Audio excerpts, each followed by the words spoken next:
अस्सलामुअलैकुम रहमतुल्लाहि व बरकातुहू। हदीस मुबारक में है कि आप सल्लल्लाहु अलैहि वसल्लम ने फरमाया कि हर मुसलमान पर सदका करना ज़रूरी है। लोगों ने पूछा, ए अल्लाह के नबी, अगर किसी के पास कुछ ना हो?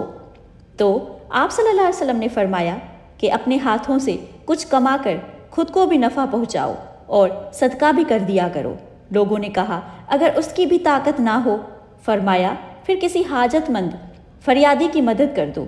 लोगों ने कहा, अगर उसकी भी हिम्मत ना हो? तो फरमाया, फिर अच्छी बात पर अमल करो और बुरी बातों से बाज रहो, उसका यही सदका है। इस हदीस मुबारक में समझ आता है कि सदक़े का असल मकसद मखलूक के लिए आसानी पैदा करना है, ख्वाह माली मदद हो या जिस्मानी मदद। सदक़े का मतलब अच्छी बात और इखलाकी मदद भी हो सकता है, और जो ये कुछ ना भी कर सके तो कम अज़ कम बुराई से तो बाज रहे।